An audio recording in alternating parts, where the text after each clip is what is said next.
श्रोतेहो सुप्रभात. आपण ऐकत आहात सुरादेश 89.6 FM. मी आरजे सुमित जाधव तुमचं स्वागत करीत आहे. आजच्या या सत्रात एक छान अशी व्यक्ती आज आपल्याला भेट द्यायला आलेली आहे. त्या व्यक्तीचं वैशिष्ट्य असं की ती स्वतः वकिली क्षेत्रात पारंगत आहे आणि आपल्या अनेक तिने समाजात वेगळा ठसा निर्माण केलेला आहे आपल्या व्यक्तिमत्वाने, तिच्या भाषणाने, तिच्या बोलण्याने. आणि तिने तिचा एक वेगळा ठसा असा आहे की तिने समाजाला एकत्र करण्याचं एक पण घेतलेला आहे. जिथे जिथे कुठे अन्याय होत असेल तिथे तिथे ती जाऊन त्या अत्याचाराला त्याला पूर्ण विराम देण्याचा प्रयत्न करते. सध्याच्या युगात अशा व्यक्ती फार कमी आहेत. त्यातल्या त्यात ही व्यक्ती आमच्या शहापूर तालुक्यामधली, ठाणे जिल्ह्यामधली व्यक्ती, जिला आम्ही लाखात एक भीमाची लेक अशी संबोधून आज पहिल्या चरणासाठी तुमच्या समोर ऐकवायला खास मुलाखतीसाठी बोलवलेलं आहे. ॲडव्होकेट वैशाली मिरकुटे मस्कर.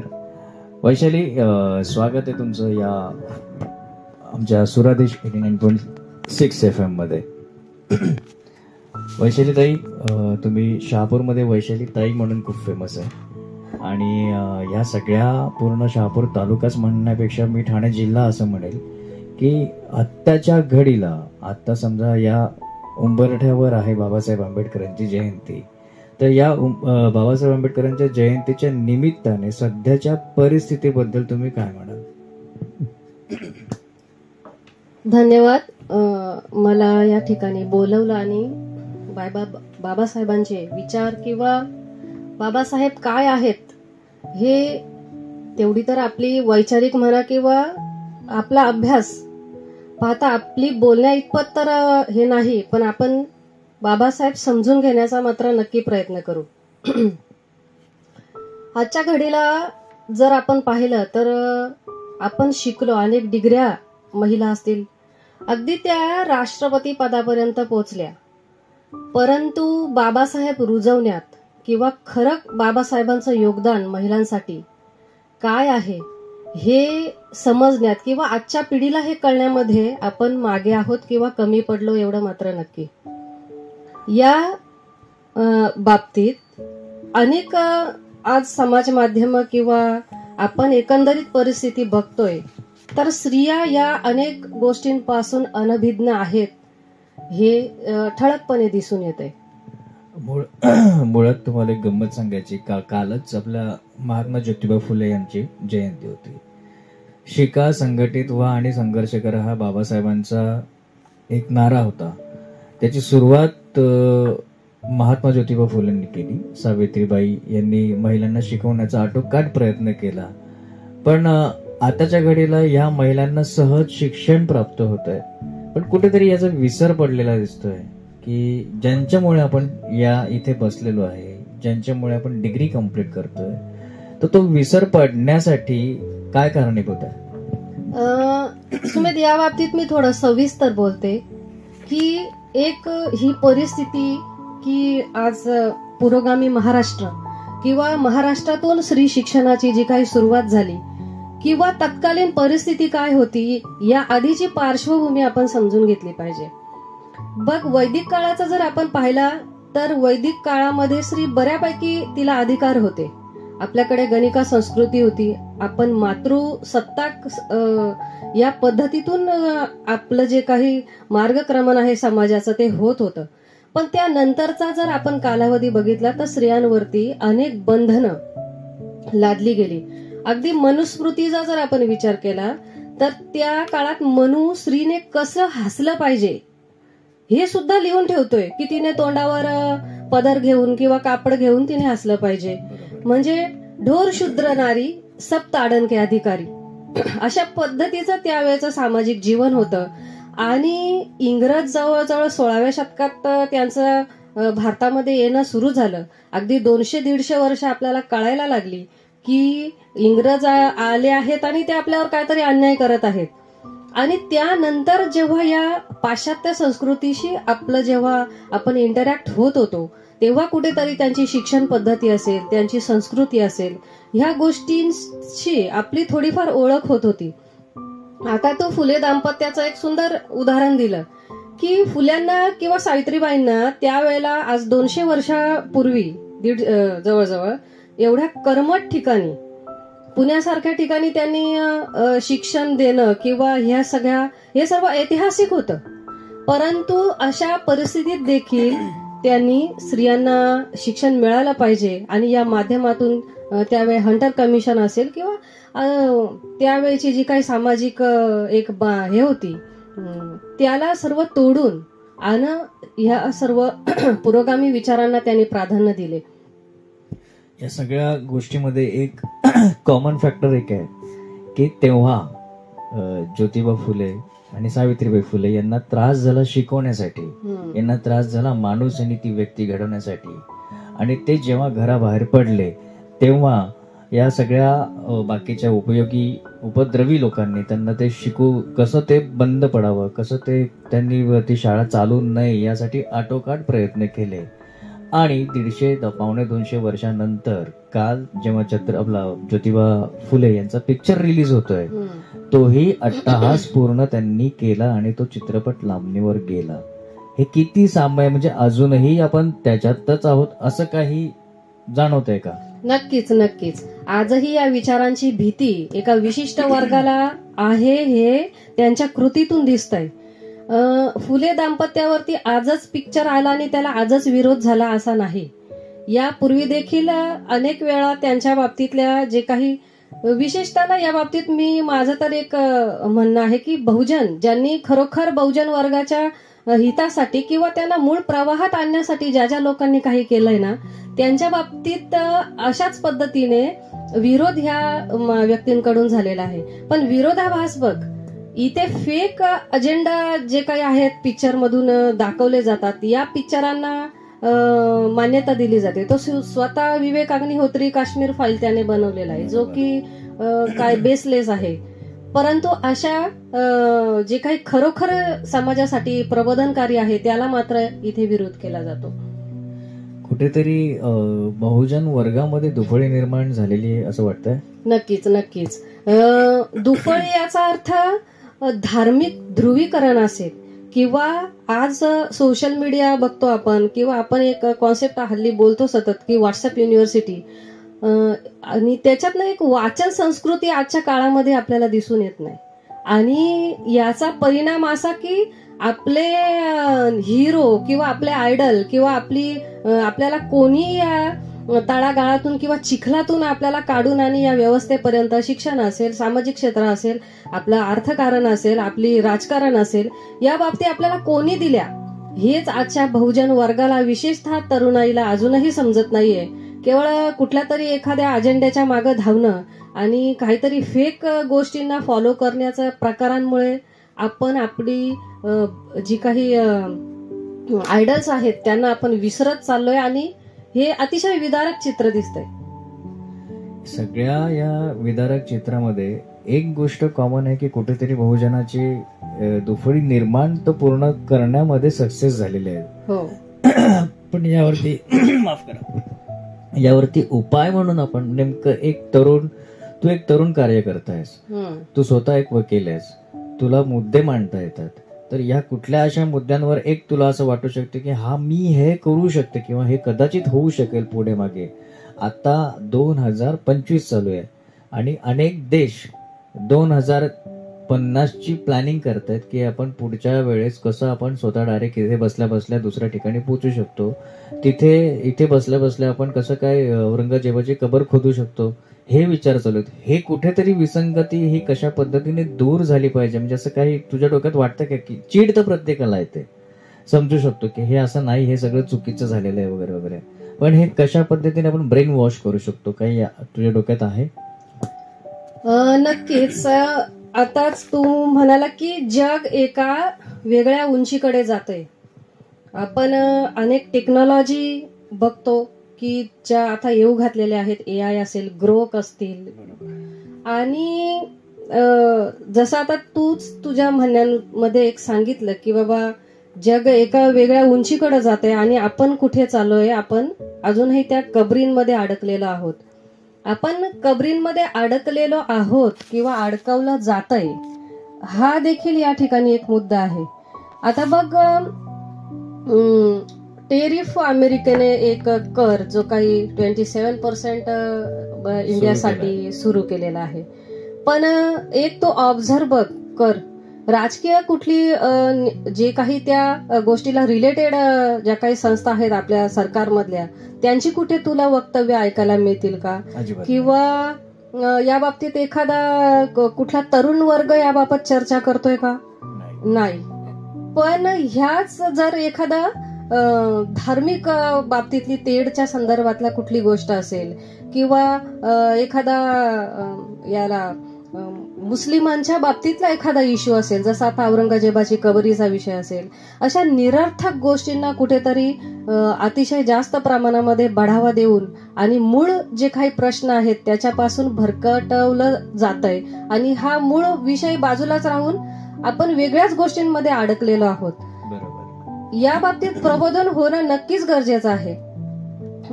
एकतर आपण वाचत नाही, त्यामुळे आपल्याला खरी काय गोष्ट आहे ती माहीत नसते, किंवा हल्ली वाचन तर लोप पावलंय पण आपण चांगलं ऐकत पण नाही.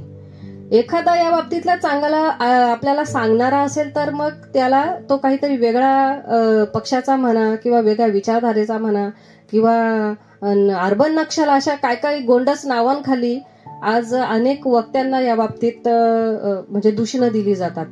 आणि हे घडवलं जात आहे, हे मी ठामपणे सांगते. नक्कीच हा अभ्यासपूर्वक बोलणं आहे तुझं, कारण की खरंच घडवलं जाते, हे एकंदरीत दिसून येत आहे. मुळात आपल्याला श्रोत्यांना हेही मला सांगायचं आहे की तू एक वकील आहेस आणि हे सगळं वकिलीच्या नजरेने बघताना तुला नेमकं काय वाटतंय?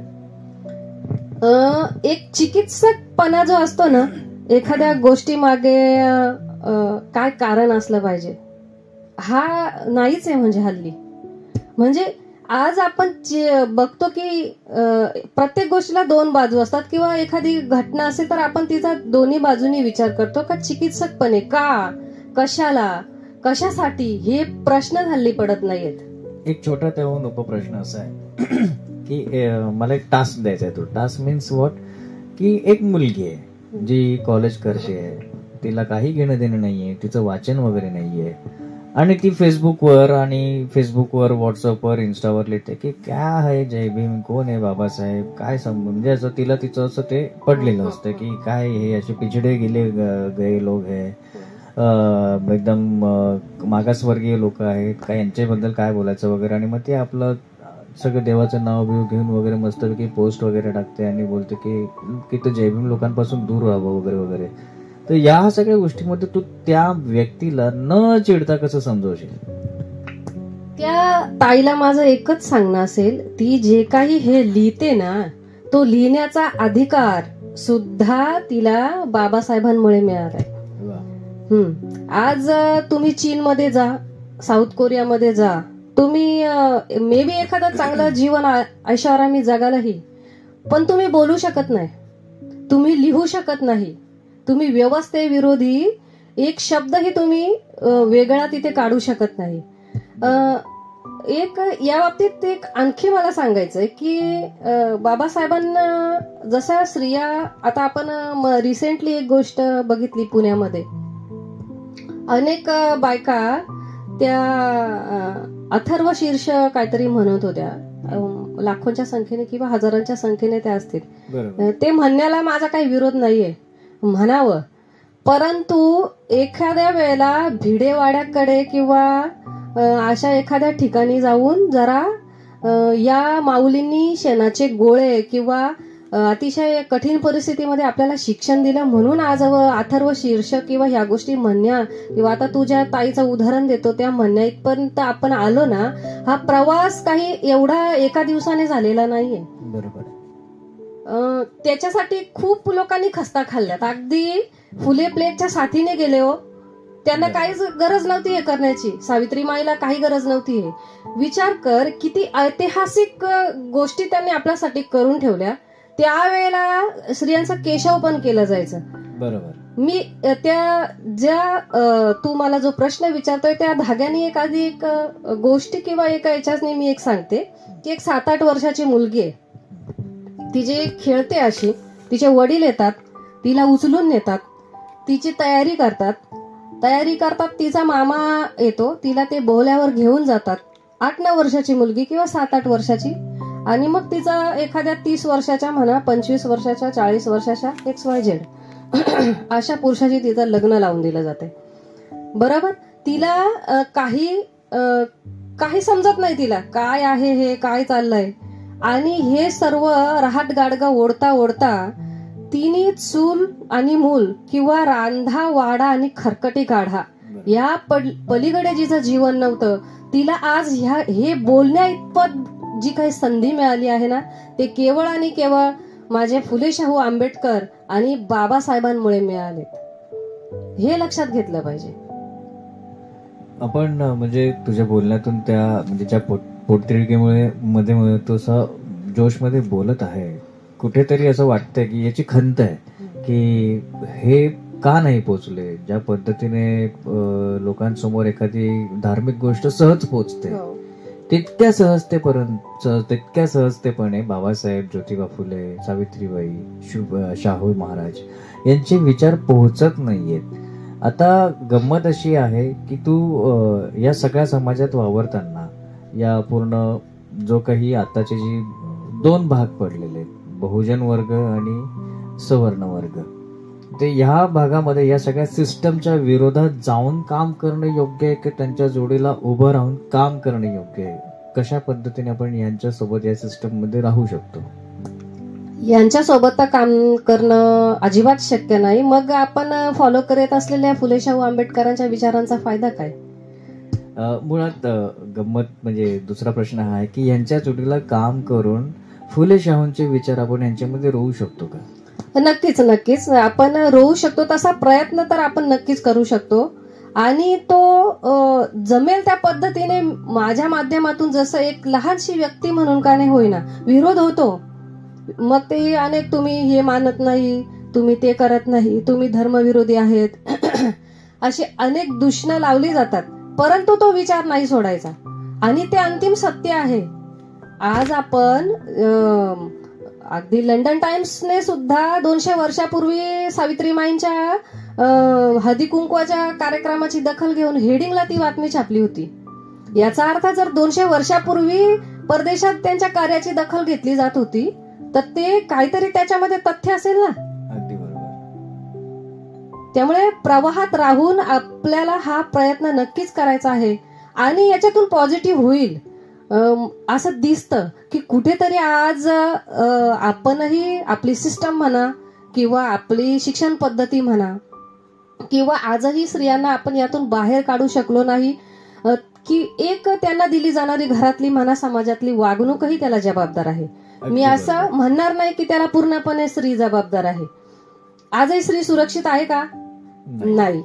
आज आपल्या महाराष्ट्रात तरी अतिशय चांगलं आपण म्हणू वातावरण आहे, पण ते योगीच्या राज्यात गेलं तर 7 नंतर त्याने क्लास पण बंद करायला सांगितलेत. म्हणजे ओव्हरऑल आपण भारताचा किंवा या देशाचा जर विचार केला, आपल्याकडे बिल्किस बानोचं अतिशय समोरचं उदाहरण आहे. हा, की जिला बलात्कारानं तिच्या ज्या एका प्रेग्नंट वुमनवर बलात्कार झाला त्याच्यानंतर पण ती लढली. म्हणजे अशाही स्त्रिया आहेत. अशा परिस्थितीत लढून तिने त्या गुन्हेगारांना शिक्षा मिळाली. आणि आज आपल्या समाजात काय होत आहे की त्यांच्या पेढे वाटले जातात किंवा त्यांचं फुलांनी स्वागत केलं जातं. म्हणजे ह्या स्त्रियांच्या मानसिकतेला समाज आणि समाजातली परिस्थिती देखील तेवढीच जबाबदार आहे. कधी कधी असं वाटते की सध्या चालू असलेल्या वातावरणामध्ये की एखाद्याच्या मनात असतं की आपण या सिस्टमच्या विरोधात राहावं, त्या विरोधात बोलावं वगैरे, पण ती यंत्रणा अशी तयार झालेली असते की मग भीती वाटते की आपण बोललो तर मग आपल्यावर काहीतरी होईल, काय होईल वगैरे वगैरे. तर ही भीती घालवण्याचं काम वकील म्हणून तू काय सांगू शकशील? ज्या महिलेला शक्य होईल ना तिने बोललं पाहिजे. आज ही बघा, एक सावित्रीमाई 200 वर्षापूर्वी होत्या म्हणून आज आपली पिढी किंवा आपल्या आधीच्या 1-2 पिढ्या ह्या अतिशय सुखात जगतायत जीवन. अगदी आपल्याला पाहिजे तसं मॅचिंग आपण करतो, पाहिजे तसे स्टेटस ठेवतो. अगदी त्या मुलगा आपला 1 महिन्याचा असेल तिथून त्याचे ते आपण हे करतो, थीम करतो त्याच्या. अगदी बोलतो, जे काही वागतो समाजामध्ये, मला पुढे मी सांगणार आहे हिंदू कोडबिल आणि ह्या सगळ्या गोष्टींचा काय आपल्या जीवनावर त्याचा परिणाम आहे. पण हे सगळं आपण जर करतोय ना, तर हे स्वातंत्र्य ज्या व्यक्तींनी किंवा इथपर्यंत ज्या व्यक्तीने आपल्याला आणलं, ते आपल्या पुढच्या पिढीपर्यंत जर आपण पोहोचवणार नाही, तर मग आपण त्यांना काय शिकवणार आहोत. एक सावित्रीमाई शिकल्या किंवा त्यांनी आपल्याला शिकवलं म्हणून आज आपण शिकलो. पण आपण राष्ट्रमाता जिजाऊंचं नेहमी उदाहरण देतो, बरोबर, की मासाहेबांनी छत्रपतींना घडवलं. छत्रपती एकमेव असे सासरे होते की आपल्या सुनेला त्यांनी कुलमुख्यातकार पत्र दिलं त्यावेळी. बरोबर. आणि स्वतःच्या पत्नीच्या नावाने एक मुद्रा तयार करणारे हे संभाजीराजे पहिले राजे होते, की सखी राज्ञी जयती या नावाने त्यांनी, म्हणजे आपला इतिहास असा डळमळीत नाहीये. बरोबर. अजून एक मी उदाहरण देईन की मल्हारराव होळकरांनी जेव्हा खंडोजी होळकरांचं युद्धामध्ये निधन झालं, त्याच्यानंतर जेव्हा आपल्या हे सती जायला निघाल्या अहिल्यादेवी, तर मल्हारराव रडायला लागले की अहिल्ये, जरी खंडू गेला तरी माझा खंडू मी तुझ्यात बघतो. आणि सर्व सूत्र त्या महिलेच्या हातात त्यांनी दिली, आपल्या सुनेला दिली. आणि 27 वर्ष अहिल्यादेवीने अतिशय उत्तम आणि सुंदर राज्यकारभार केला, शासन सांभाळलं. हा इतिहास ह्या इतिहासातून जर आपण महिला आलोय, तर मग आपण का घाबरलं पाहिजे. बरोबर. जे आपल्याला माहित आहे, जे आपल्याला शक्य होईल ते प्रबोधन आपण प्रत्येक माध्यमातून केलं पाहिजे. ही तर मी म्हणेल माझी विनंती पण आहे आजच्या महिलेला. कुठेतरी या सगळ्या सिस्टमला बळी पडण्याचं जे काही एक वेगवेगळे प्रयोग चालू आहे, इथे कुठल्या धर्माबद्दल आपण बोलत नाहीये किंवा कुठल्या जातीपातीला वाद देणं किंवा कोणाच्या भावना दुखवण्याबद्दल असं काही बोलत नाहीये. पण जे काही चित्र निर्माण झालेलं आहे, ते चित्र कुठेतरी बदललं पाहिजे, कुठेतरी वेगळं झालं पाहिजे. महिलांना त्यांचा मान सन्मान मिळतोय, पण तो मान सन्मान नेमका कोणामुळे मिळतोय हे त्यांना कळलं पाहिजे. नक्कीच नक्कीच. आताच मध्ये जागतिक महिला दिन आपण 8 मार्चला सर्व जगामध्ये जगामध्ये झाला. आपण बघतोय, मी प्रश्न विचारला की हे कुणामुळे मिळतंय.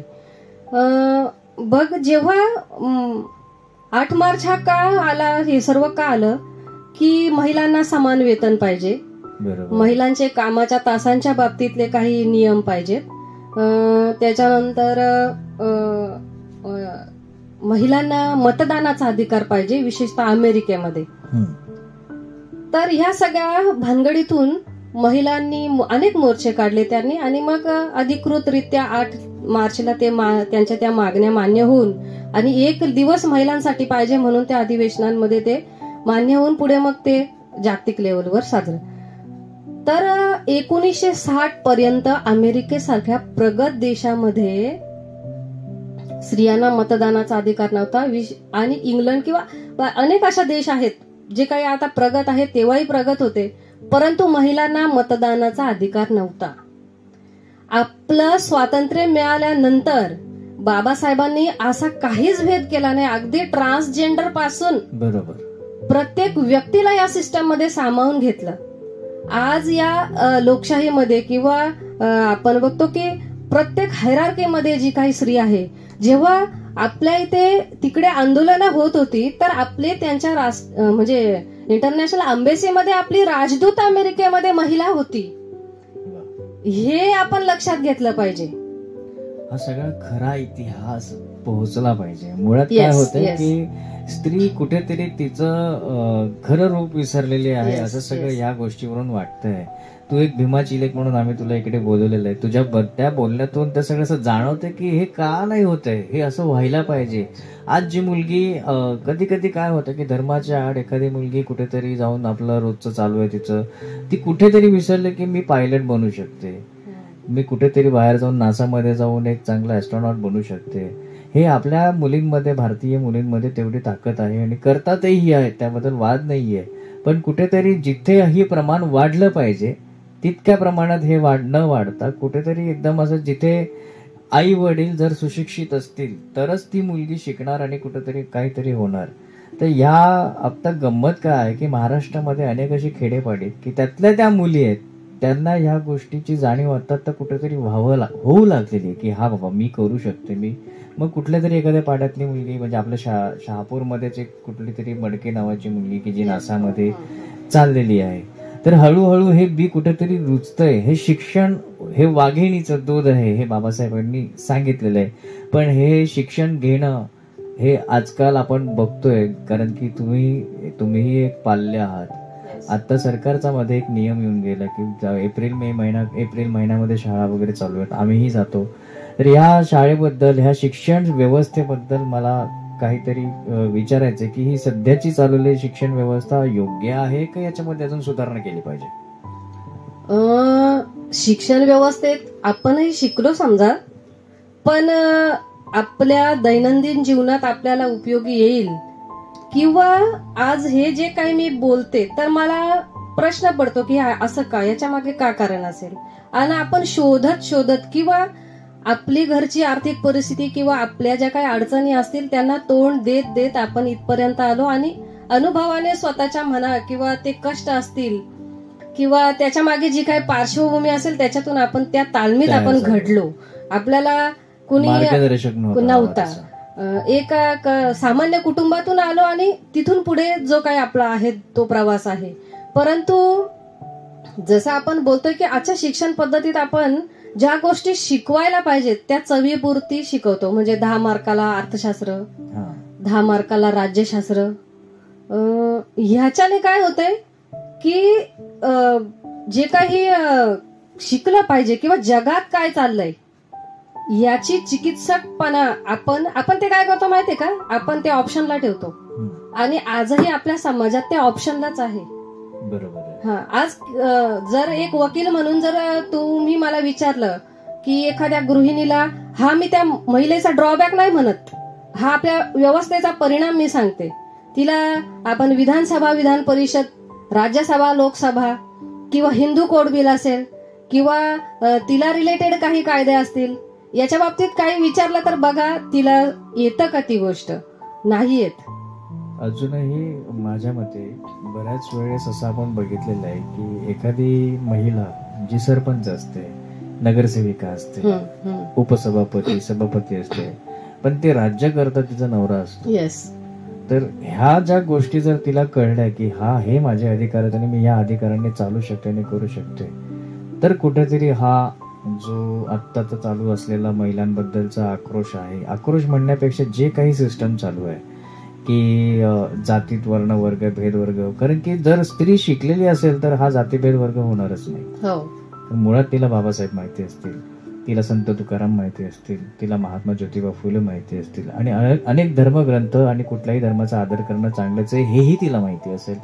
त्याच्यामुळे ही जी दुफळी आहे हे निर्माण होणार नाही. तर एक महिलाच हे करू शकते, हे योग्य आहे का आणि कशा पद्धतीने करू शकेल? मुळात महिला ही म्हणजे सृजन जिच्याकडे आहे, अतिशय जिने शेतीच्या शोधापासून तर तारा राणीपर्यंत जर आपण आलो तर अतिशय कल्पक, अतिशय जिला बघा आपल्याकडे ना आपल्या संस्कृतीत महिलांचं दैवतीकरण जास्त झालंय. अगदी बरोबर. म्हणजे आता तुम्ही म्हणालात की ती सरपंच असते पण ती काय करते का, नामधारी सरपंच असते.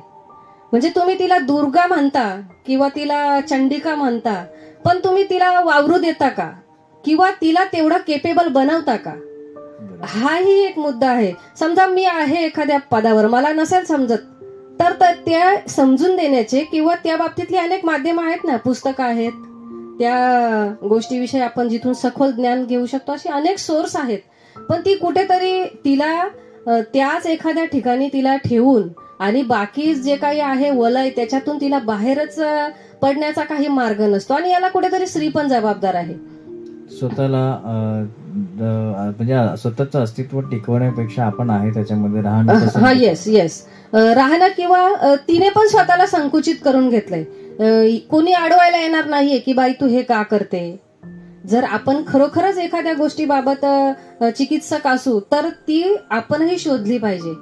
आज मला वाईट वाटतं हे सांगताना की अनेक सुशिक्षित महिला आहेत, परंतु एक ज्याला आपण म्हणतो चांगलं वाईट काय हे निस्तरण्याची किंवा ते शोधण्याची त्यांच्याकडे क्षमता नाहीये.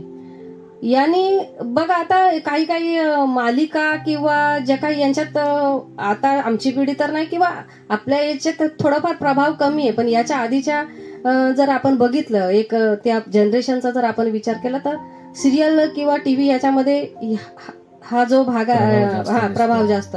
आणि त्या स्त्रियां याचा तो एक अनालिसिस कर. एखादा सण आला मग तो तिकडे पण सण साजरा होणार. गुरुवार आले की तिकडे गुरुवार, इकडे संतोषी माता आल्या तिकडे आल्या. म्हणजे कुठेतरी ह्या माध्यमातून हे देखील मुद्दा म्हणून मी म्हणेन की हे रुजवलं जातंय. याच्या पलीकडे मग विचार राहत नाहीत. मी राजू परुळेकर सरांना नेहमी ऐकते आणि त्यांचं मला ते फार आवडतं की ते निर्भीड बोलतात ते की संतोषी माता ते त्यांच्या एका मैत्रिणीला सांगतात की अगदी ते 80-84च्या कालावधीत आलेली गोष्ट आहे. आता महिला ते गुरुवार वगैरे करतात. हे आता एक 10-12 वर्षापूर्वी आलेल्या गोष्टी आहेत.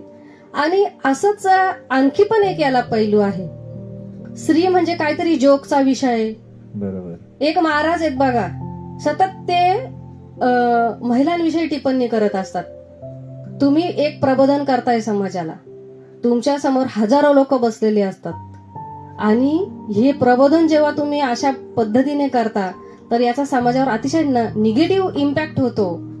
हे पण मला सांगावंसं वाटतंय. खूप छान. म्हणजे आता वैशालीने सांगितल्याप्रमाणे जे सण आपण व्यक्तिशः साजरे करतो ते आपण कुठल्या तरी सिरियल मध्ये साजरे करताना दिसतात. इथे आमचे बरेच मित्र सिरियल लिहिणारे आहेत, दिग्दर्शक पण आहेत. मला वैशालीच्या माध्यमातून हेही तुम्हाला सांगायचं की यापुढे तुम्ही सण वगैरे साजरे करा, छान आणि चांगल्या प्रकारे तुम्ही सिरियल करता, पण त्यापुढे महापुरुषांचे जे दिवस आहेत म्हणजे जयंतीचे दिवस जेवढे काही असतील, छत्रपती शिवाजी महाराजांची जयंती, जिजाऊंची जयंती, संभाजी महाराजांची जयंती, त्याच्यानंतर बाबासाहेबांची जयंती, तुकारामांची, ज्या काही ह्या महापुरुषांच्या जयंत्या आहेत त्या सुद्धा तिकडे त्या सेलिब्रेट झाल्या तर खूप वेगळा परिणाम होईल या तुमच्या या सिरियल आणि या शॉर्ट फिल्मच्या माध्यमातून. आणि ते चित्र जरा वेगळं दिसेल आणि लोकांना आवडेल ते असं. हो, आणि ही माध्यमं आहेत, आपण ज्याचा जसा उपयोग करू तसा रिझल्ट आपल्याला दिसणार आहे. अगदी खरं आहे. कारण की याचं एकदम उत्तम उदाहरण असं की लोकांना आरची परीक्षा लगेच एक्सेप्ट होतात. येस. पण दुसऱ्या दिवशी टिळकांचा पिक्चर लागला, त्याच्यानंतर आपला बाबासाहेबांचा पिक्चर लागला तर ते पिक्चर बघायला कोणी जात नाही जात. याच्यात आणखी एक समाजामध्ये ध्रुवीकरण किंवा हा पगडा आपण जेव्हा बोलतो, आपल्याकडे 2 सिरियल येऊन गेले, एक रामायण महाभारत रामानंद सागरांची. आजही लोक ती विसरले नाही, पण आपण संविधान नाही सांगू शकलो कुठेतरी. आणि ते संविधान आपण सांगायला जर निघालो असतो ना आपल्यासारखी सामान्य माणसं काहीतरी आपल्या तुटपुंजा गोष्टींनी, तर ते आता ते हे कसे ते विरोध करतात. ते अगदी एक ट्रेझरनीच त्यांना एवढी धडकी भरले त्या फुलेंच्या चित्रपटाच्या, तशा त्या बंद पाडल्या किंवा बंद पडले. आणि हा आपला ड्रॉबॅक आहे की आपण एक्सेप्ट करतोय. येस, आणि केलंच पाहिजे. जसं आपण आपले जी काही मायथॉलॉजिकल गोष्टी आपण समाजापर्यंत पोहोचवल्या, तेच आपण बाबासाहेबांनी काय खस्ता खाल्ल्या, फुलेंनी काय खाल्ल्या हे आपण नाही पोहोचू शकलो. ठीक आहे, आपण बहुजन होतो, आपल्यात ती ताकद नव्हती, बरोबर, पण आपण एकत्र पण नाही आहोत ना. ही मोठी खंत. आज मुठभर एखादी, मला नाही वाटत त्या ब्राह्मण संघाचे किती लोक आहेत महाराष्ट्रात, पण एक 10-20 लोक एकत्र येऊन आल्यानंतर तो चित्रपट जर 12-15 दिवस मागे जातो, मग तुम्ही 70% बहुजन काय करता? हा प्रश्न आहे माझा. अगदी योग्य आहे. आणि हा प्रश्न आपण अशा पद्धतीने मांडूया की ह्या तुझ्या प्रश्नामुळे कदाचित बहुजन वर्ग एकत्र येईल आणि कुठेतरी याचं उत्तर मिळेल तो पूर्ण पिक्चर बघून. मी फार आशादायी आहे या बाबतीत. माझा बहुजन वर्ग ह्या तळागाळातून आलाच पाहिजे वरती, कारण अतिशय भयानक चित्र आहे ना. नोकऱ्या म्हणजे मला त्या विषयात जायचं नाही, पण ही सामाजिक गरज आहे. आज तुम्ही 2025 मध्ये आहात. आज एक पाल्याला शिक्षण देणं किंवा सरकारचे चाललेले खाजगीकरणाचे उद्योग आणि ह्या सगळ्यामध्ये तुम्हाला जर सर्व्हाइव्ह करायचं असेल तर तुम्ही चिकित्सक होणं, तुम्ही चांगलं वाईट शोधणं, केवळ प्रवाह आपल्याला नेतोय तो एक दिवस आपल्याला खड्ड्यात किंवा दरीत नेऊन टाकणार आहे. हा, ही काळाची गरज आहे आणि विशेषतः बहुजन वर्गासाठी हे अतिशय महत्वाचं आहे. कारण सिस्टम मध्ये आपण कुठे नाहीयेत. बघा तुम्ही हायरार्की आपण किंवा आकडेवारी आताही सर्च करा की आपण निर्णय प्रक्रियेत नाहीयेत, आपण न्याय व्यवस्थेत नाही आहोत. किती कलेक्टर आहेत आपले, किती न्यायाधीश आहेत आपले, किती स्वीय सहाय्यक आहेत आपल्या बहुजन वर्गाचे. म्हणजे तुम्ही जिथे तुमच्यासाठी निर्णय घेतले जातात तिथे तुम्ही नाहीच आहात. पण ऍटलिस्ट तुमच्यावर काय लादलं जातंय याला तरी तुम्ही वाचा फोडली पाहिजे. खूप छान. या जयंतीच्या उंबरठ्यावर आज तू इकडे येऊन सगळ्या पद्धतीने एकदम निर्भीडपणे उत्तर दिलेलीस. म्हणजे तुझ्यातली खरी संघर्ष करण्याची कन्या म्हणजे कुठेतरी जागी झालेली आहे. कुठेतरी हे वाचन आज तुझ्या उपयोगात येतं की नाही, मला हे केलं पाहिजे आणि हे झालं पाहिजे. एक नवीन कन्सेप्ट आम्ही करण्याचा प्रयत्न करतोय की या श्रोत्यांना आपल्याला सांगायचं आहे की ही कन्सेप्ट अशी आहे की मला अशी इच्छा आहे की या कन्सेप्टचा एक भाग तू सुद्धा व्हावी. की सुरादेशकडनं एक आम्ही सगळ्यांना आवाहन करतो की ज्या डॉक्टर बाबासाहेब आंबेडकरांनी 18 तास योगदान देऊन त्यांनी आधी स्वतःला घडवलं आणि नंतर मग संविधान लिहून त्यांनी समाजासाठी आणि संपूर्ण देशासाठी काय योगदान आहे हे दाखवण्याचा प्रयत्न केला. आत्ताच्या काळात, सध्याच्या काळात चालू असलेला डॉक्टर बाबासाहेब आंबेडकरांच्या जयंती निमित्त जे ऑर्केस्ट्रा वगैरे जे काही चालू आहे त्याला म्हणजे तो एक आनंद साजरा करतो, ती गोष्ट वेगळी आहे.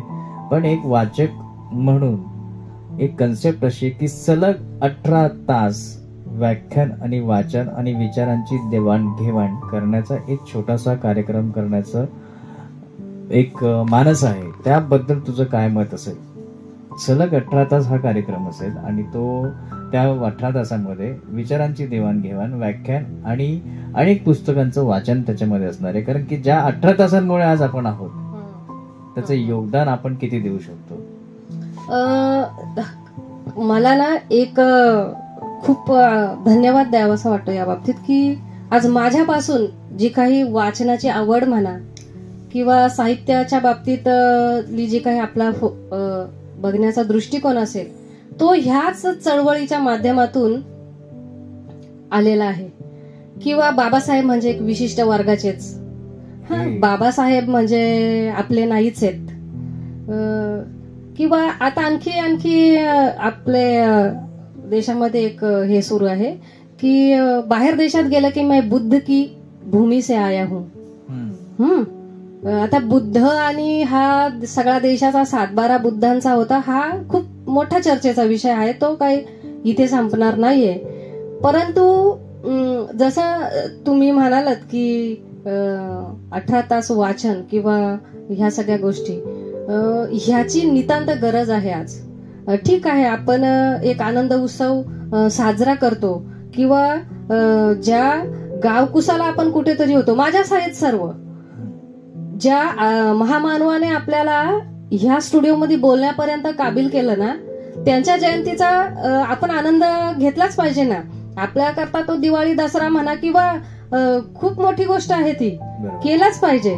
परंतु त्याला बिभत्सपणाची झालर नको, त्याला बिभत्सपणाची झालर नको. जे काही आज चालू आहे समाजात, म्हणजे मर्यादा पुरुषोत्तम रामांची आता झाली रामनवमी.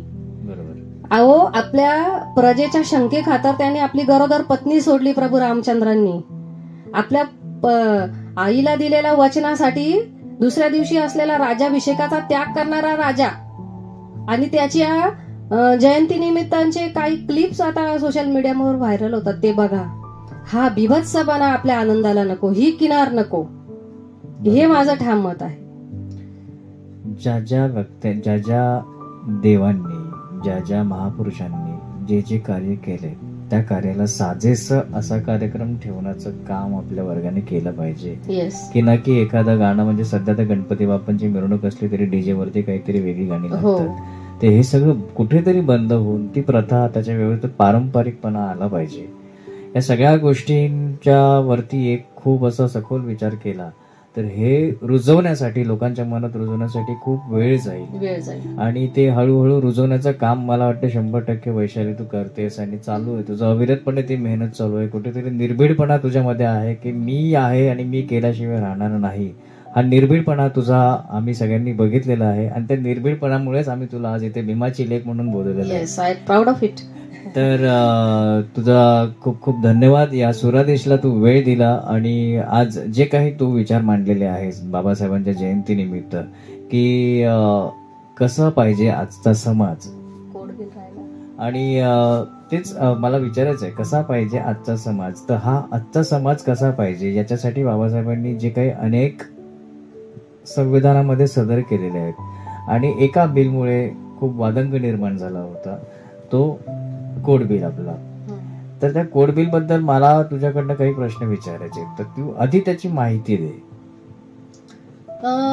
मगाची तुम्ही बोलले थोड्या वेळापूर्वी की एका ताईचा असा विरोध आहे की बाबासाहेबांची माणसं किंवा काय बाबासाहेब आणि काय, किंवा असं निगेटिव्ह बोलणं. तर बाबासाहेब काही असे एकाएकी असे विचारापर्यंत नाही आले हो. बरोबर आहे. हा, त्याला काहीतरी पार्श्वभूमी असेल ना. हो, त्याला काहीतरी पार्श्वभूमी. नाही तर बाबासाहेबांना काय करत, त्यांचे बाबा तर सुभेदार होते अगदी मिलिटरीत, सुखवस्तू होतं त्यांचं सर्व. पण मग एवढा खस्ता आणि इथपर्यंत बाबासाहेब का आले, तर एक सामाजिक जेव्हा डोळसपणे बाबासाहेब समाजाकडे बघत होते किंवा समाजातली परिस्थिती आपल्याकडे ना, जसं बाहेर देशांमध्ये आपण मार्क्सवाद बघतो की गरीब आणि श्रीमंत, तसं आपल्याकडे जाती व्यवस्था आहे. म्हणजे जातीनुसार तुमचं काम ठरतंय. बरोबर. त्यामुळे त्यांचंही एक मत होतं की मार्क्सवादापेक्षाही माझ्या देशातली परिस्थिती वेगळी आहे आणि त्याच्यातल्या त्या स्त्रियांची तर अतिशय विदारक आहे. आणि त्याच्यातून त्यांच्या मनामध्ये निर्माण झालेले विचार आणि त्यांनी केलेली हिंदू कोड बिलची निर्मिती. आज अनेकांना वाटतंय की हिंदू कोड बिल म्हणजे हिंदूंसाठी काहीतरी आहे. महिलांच्या तर ते मी तर म्हणते 50% खिचगणित पण नसेल काय आहे हिंदू कोड बिल. बरोबर, कारण की नेमकं बस ऐकून आहे मी, पण काय आहे हिंदू कोड बिल कळलं नाही कळलं. आता ना का कळलं नाही किंवा कळू दिलं नाही किंवा याच्या मागची अनेक कारणं असतील. आज आपण हे सर्व पटापट बोलतोय कारण आपण सोशल मीडियातून आपल्याला ट्रेंड समजतो मानसिकतेचा, किंवा एखाद्याचे वैचारिक जी काही आजची तरुणाईची किंवा महिलाची किंवा यांची आपल्याला ती जाणवतं, ते एक सेन्सने ते जाणवतं. मधल्या काळातल्या 1-2 पिढ्यांना आपण नाही ते अजिबातच पटवून द्यायला अपयशी आहोत हिंदू कोड बिल काय आहे, किंवा नक्की बाबासाहेबांचा बहुजनांमध्ये म्हणजे जसं 370-71 कलम असतील. आजही आपल्या ओबीसी बांधवांना कितीतरी या बाबतीतली माहिती नाहीये. खरी गोष्ट आहे. आणि हिंदू कोड बिल हे बाबासाहेबांनी जेव्हा केलं, जवळजवळ त्याच्यात 7 असे विभाग होते की महिला च्या बाबतीतल्या घटस्फोटानंतर तिला पोटगी असेल, तिला दत्तक घेण्याचा अधिकार असेल, तिला नोकरीची समान संधी असेल, तिला समान पगार असेल, तिची प्रसूती रजा असेल, तिचा वडिलांच्या संपत्तीतला अधिकार असेल, तिला स्वतःचा पती निवडण्याचा अधिकार असेल, असे अनेक अधिकार घेऊन बाबासाहेबांनी हे कोड बिल बनवलं. परंतु तत्कालीन परिस्थिती तेव्हाची बघितली तर नेहरूंचं सरकार होतं आणि काँग्रेसमध्ये देखील असे अनेक नेते होते की स्त्रियांना एवढं वरती आणणं किंवा स्त्रियांच्या बाबतीतल्या एवढ्या गोष्टींमध्ये इंटरफेअर करणं. बघा, एक मनुवादी सामाजिकतेचा एक पगडा जो आजही आहे तेव्हाही होता. त्यामुळे स्त्रियांना एवढ्या बाबतीतल्या सूट देणं हे त्या तत्कालीन लोकांना देखील मान्य नव्हतं. ते बिल त्यावेळी पास झालं नाही आणि केवळ महिलांच्या साठी मी आणलेलं हे बिल पास होत नाही म्हणून या महामानवाने स्वतःच्या मंत्रीपदाचा राजीनामा दिला. राजीनामा दिल्यानंतर नेहरूंना पत्र लिहिलं की ह्या बिलचे जे काही तुम्ही म्हणजे तोडमोड केली आहे किंवा हे पास झालेलं नाहीये, हे काही मला सहन होत नाही, आणि स्वतःच्या पदाचा त्यांनी राजीनामा दिला. नंतर हे बिल आलं 4 विभागांमध्ये, त्याच्यामध्ये संशोधन होऊन आणि ते पास केलं गेलं की ज्याचा फायदा आपण आजही घेतोय. आज पण आपल्याकडे एखादी आहे काही ठिकाणी की महिलेला वेगळा पगार आणि पुरुषाला वेगळा, पण अगदी मतदानाच्या अधिकारापासून तर राष्ट्रपती पदापर्यंतच्या सर्वोच्च गोष्टी असतील किंवा नोकरीतल्या संधीपासून आपला पती निवडण्याचं जे काही स्वातंत्र्य असेल, हे सर्व अधिकार आपल्याला केवळ ना केवळ या महामानवामुळे मिळालेत. हे विसरून चालणार नाही आणि हे घटनात्मक आहेत. त्यामुळे तुम्ही याला कोणी बदलू शकत नाही. म्हणजे बघा किती पुढचा विचार असेल बाबासाहेबांचा. बाबासाहेबांचे अनेक ऐतिहासिक आहेत. अगदी आपल्या निवडणूक याद्या त्यावेळेला जशा तयार झाल्या, त्याचे जे प्रभाग किंवा आज आपण वार्ड म्हणतो, त्यांच्या दिशा देखील बाबासाहेबांना इतके त्यांच्या मनात म्हणजे चिकित्सक होते ते की आग्नेय आणि वेगळी ठेवा, पश्चिम आणि दक्षिण ठेवा, पूर्वेपासूनच सुरुवात करू नका, कारण पूर्वेला एका विशिष्ट वर्गाची घरं असतात, गावकुसा बाहेर बहुजनांची घरं असतात. म्हणजे असा जो भयंकर ज्याला पुढच्या 200 वर्षाचं दिसतंय, या महामानवाने आपल्याला ज्या चिखलातून इकडे आणून ठेवलंय ना, तर मी म्हणते तुम्ही जशी रोज देवाची पूजा करताना तशी एकदा तरी या महामानवाचे आपण आभार मानले पाहिजेत. वा, खूप सुंदर विचार आहे.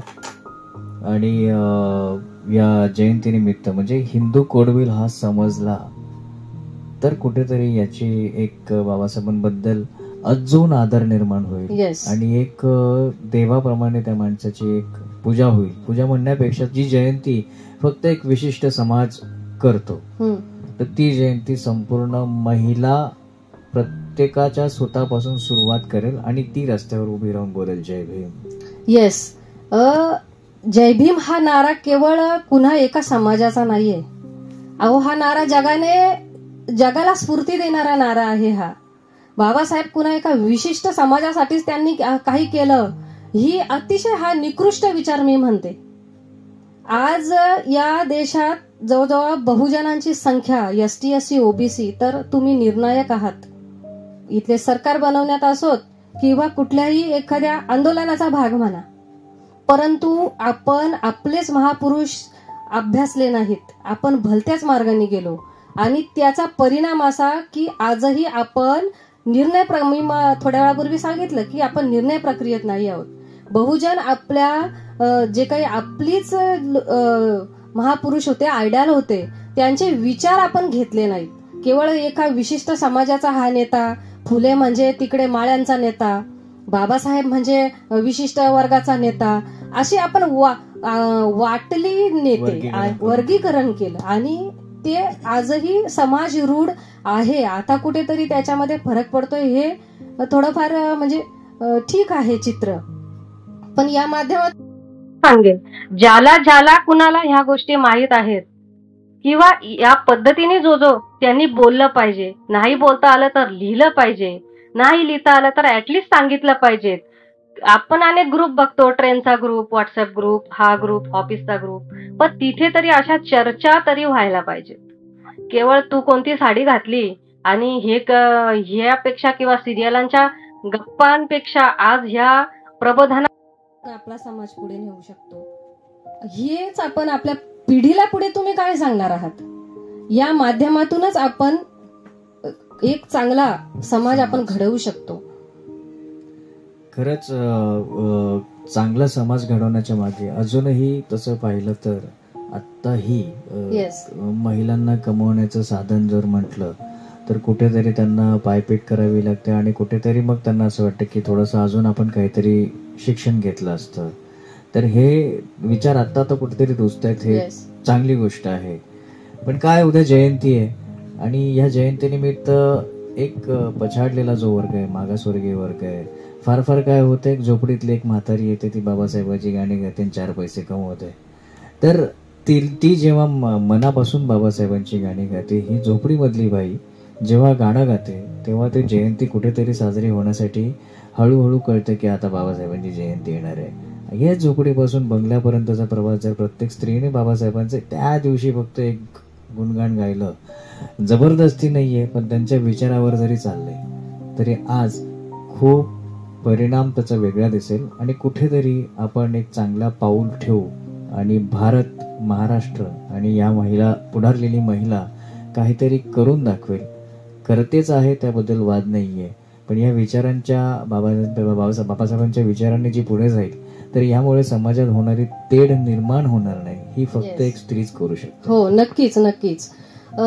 या गोष्टी अतिशय छान बोललात तुम्ही की एक स्त्रीने जर पुढाकार घेतला किंवा स्त्री बोलायला लागली तर नक्कीच या समाज व्यवस्थेचं चित्र हे नक्कीच आशादायी असेल.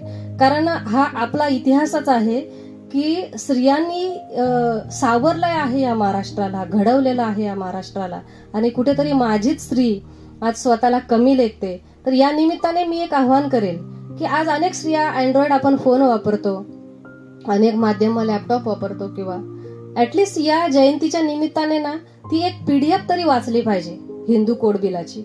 अतिशय छोटंसं पुस्तक आहे ते, आणि त्याच्यामध्ये एक निदान आपल्याला एक समजेल तरी की या महापुरुषांना आपली किती काळजी होती, किंवा अगदी सावित्रीबाईंपासून तर बाबासाहेबांपर्यंत आपण आपल्यासाठी झटणाऱ्या व्यक्तींनी स्वतःच्या आयुष्याची माती केली हो आपल्यासाठी.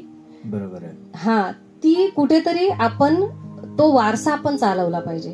आपण कमी नाहीच आहोत, आपण शिकलो, परंतु त्या शिक्षणातून आपण चिकित्सकपणा शिकलो नाही.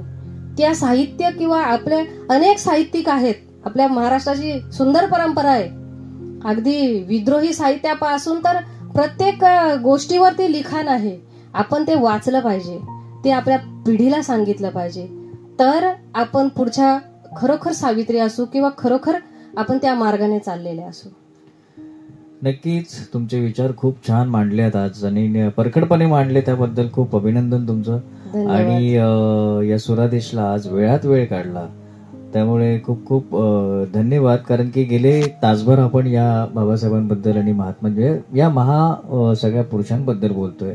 हा तास पण फार छोटासा आहे, हे आपण जेवढं बोलू, कारण की मी मगासपासून बघतो तुझ्याकडे की तुझ्याकडे अनेक संदर्भ आहेत आणि ते संदर्भ घेऊन तू प्रॉपर एकदम व्यवस्थित पद्धतीने ते मांडते आहे. तुझ्या मनात ते आहे की मी हे करेल आणि ते करेल आणि आपण केल्याशिवाय राहणार नाही. ही जी जिद्द आहे ना, ही जिद्द तुझी अशीच राहो. सुरादेशकडनं तुला खूप खूप शुभेच्छा आणि वेळ काढून या जयंतीनिमित्त तू आज आली. खऱ्याप्रमाणे तू खऱ्या अर्थाने भीमाची लेख आणि लाखात एक अशी आहेस.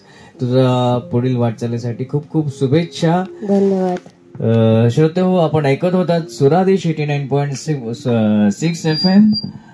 तुमच्या जोडीला आहे RJ सुमेध, जगण्याची नवी उमेद. RJ सुमेध. ऐकत रहा सुरादेश 89.6 FM. धन्यवाद.